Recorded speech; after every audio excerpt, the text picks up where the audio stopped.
Welcome to Everyday Rehab. My name is Diana, and I am happy to host this program. My prayer is that ER moves you down the road to abundant life after addiction.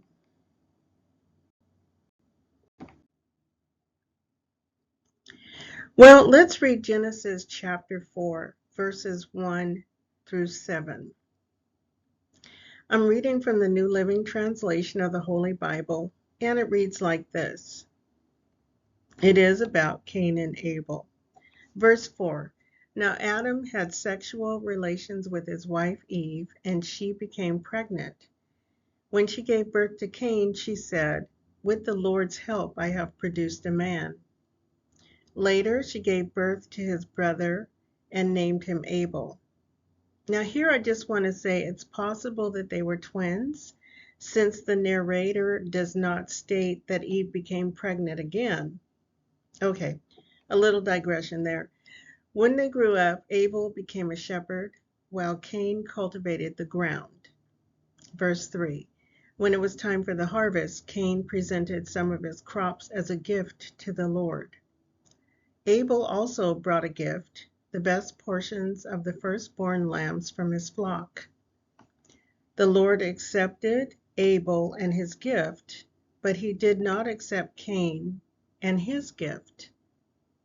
This made Cain very angry, and he looked dejected. Verse 6, "Why are you so angry?" the Lord asked Cain. "Why do you look so dejected? You will be accepted if you do what is right, but if you refuse to do what is right, then watch out. Sin is crouching at the door, eager to control you. But you must subdue it and be its master."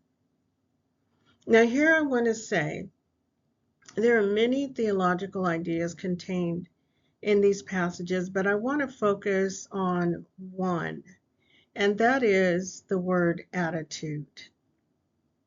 Truth be told, it has been and is our attitudes about life that drive or have driven our addictions.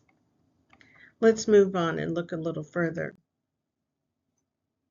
Fix your face, my friend. Did you notice in those verses that little tiny word so, S-O? I looked that up, and among other definitions, the one that fits this particular event today is extreme. Why are you so angry? Why are you so dejected in your face? That word so is about being extreme. Cain was extremely angry. Cain's face looked extremely dejected. Now we know that anger is an attitude, but it's also an emotion. Looking dejected is an outward demonstration of our inward thoughts. Anger is defined as being upset, being heated, while dejection shows a lowliness in spirit, depression, disheartened, discouraged. So Cain was both of those things at the same time. He was beyond the norm.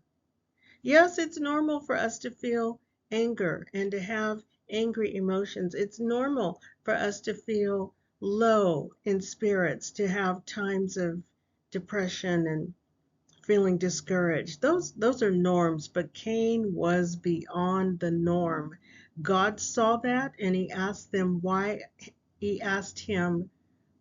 are you so angry? So angry? Why are you so dejected in your face?"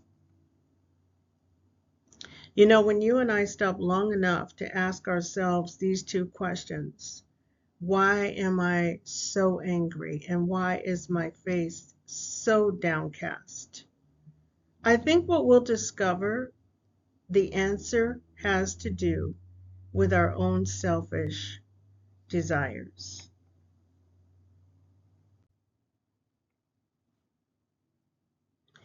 So we know that in the story, Cain did not do what was expected.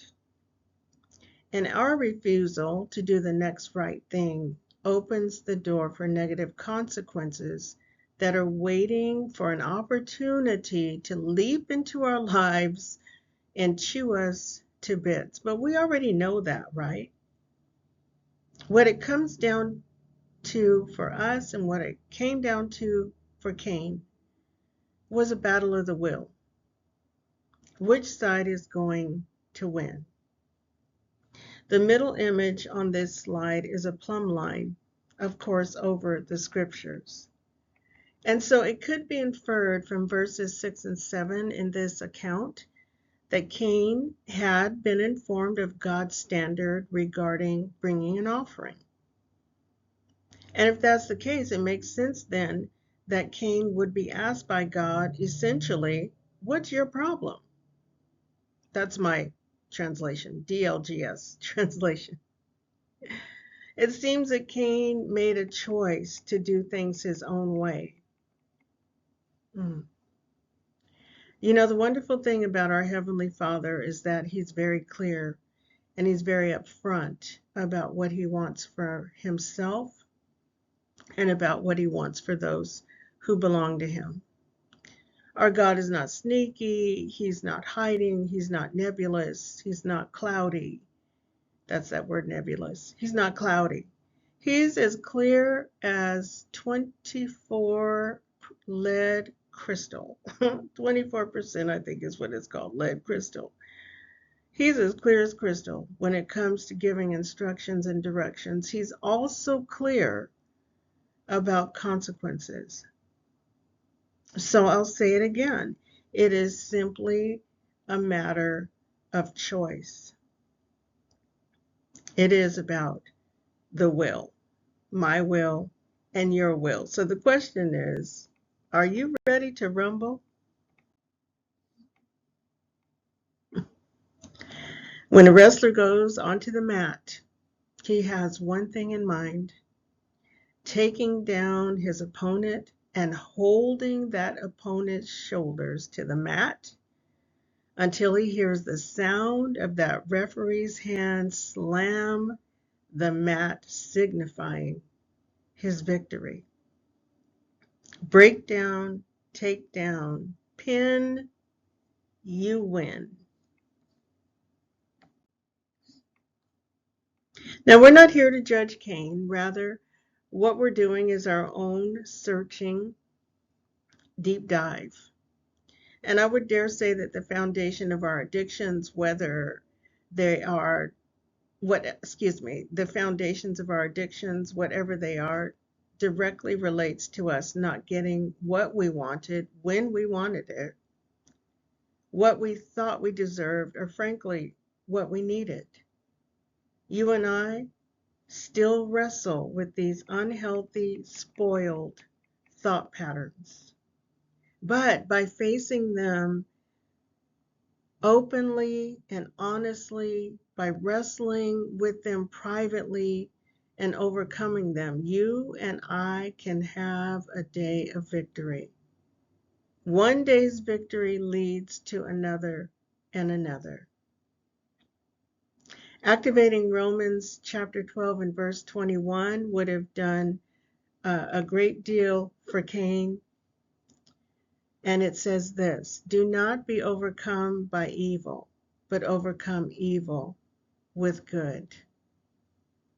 Thank you for joining me for Everyday Rehab, 12 steps for everyone, for any reason. God bless you and have a great day.